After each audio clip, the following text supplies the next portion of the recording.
بسم اللہ الرحمن الرحیم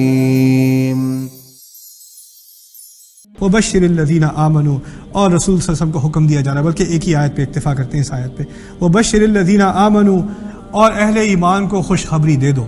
اور رسول صلی اللہ علیہ وسلم کو حکم دیا جا رہا ہے. بشر کا لفظ مفرد، اور اس سے ہمیں ایک بات جو خوبصورت بات نکلتی ہے کہ اللہ تعالیٰ کی نعمتوں میں سے، جنت کی نعمتوں میں سے ایک نعمت یہ بھی ہوگی کہ رسول اللہ صلی اللہ علیہ وسلم ہمیں خود خوشخبری دے رہے ہوں گے جنت کی.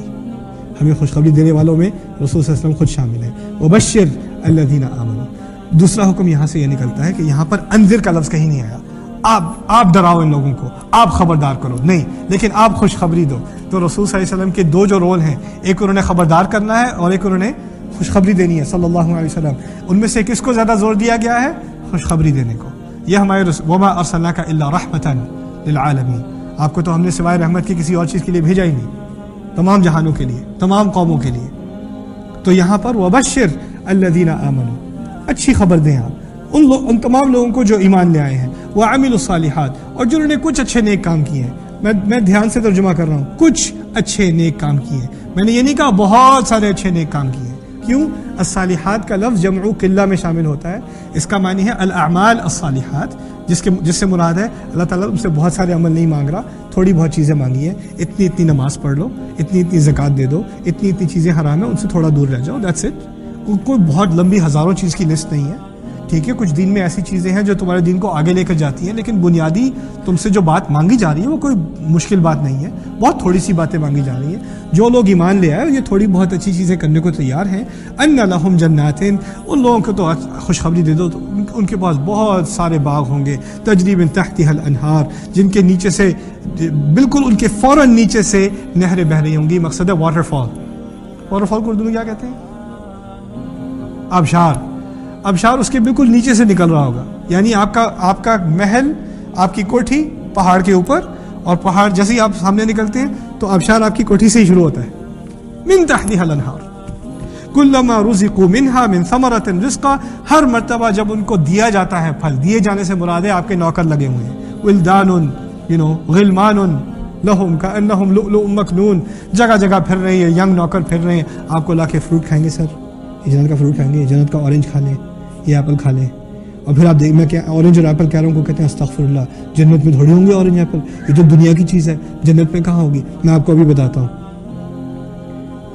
قالوا هذا الذي رزقنا من قبل، یہی تو چیز ہمیں پہلے بھی ملتی تھی.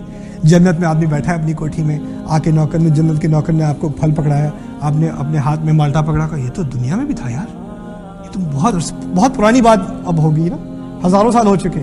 مجھے یاد پڑتا ہے یہ دنیا میں بھی ایسی ہی چیز تھی. Man, they have it in جنت میں ملتا ہے. اچھا ٹرائی تو کروں ذرا.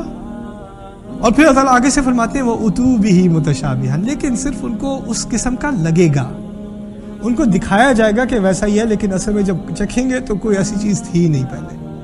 دیکھنے میں تھوڑی بہت سملر. اس میں ایک خوبصورت اشارہ اللہ تعالیٰ کی طرف سے یہ ہے کہ اس دنیا میں جو چیزیں اللہ تعالیٰ نے خوبصورت بنائی ہیں اس کی کچھ نہ کچھ شکل جنت میں ہوگی، لیکن بالکل ایسی نہیں. جنت میں اللہ تعالیٰ نے کھجور کے درختوں کا ذکر کیا ہے، رومان کا ذکر کیا ہے، نخل کا ذکر کیا ہے، انگوروں کا ذکر کیا ہے، نہروں کا ذکر کیا ہے، درختوں کا ذکر کیا ہے. ان چیزوں کا ذکر کیا تو ہے. اور جب آپ سے کوئی انسان کہے درخت تو آپ کے دماغ میں ایک ہی خیال آتا ہے، جو درخت ہم نے یہاں دیکھے ہیں اسی قسم کی کوئی چیز ہوگی، لیکن اس سے مختلف بھی ہوگی.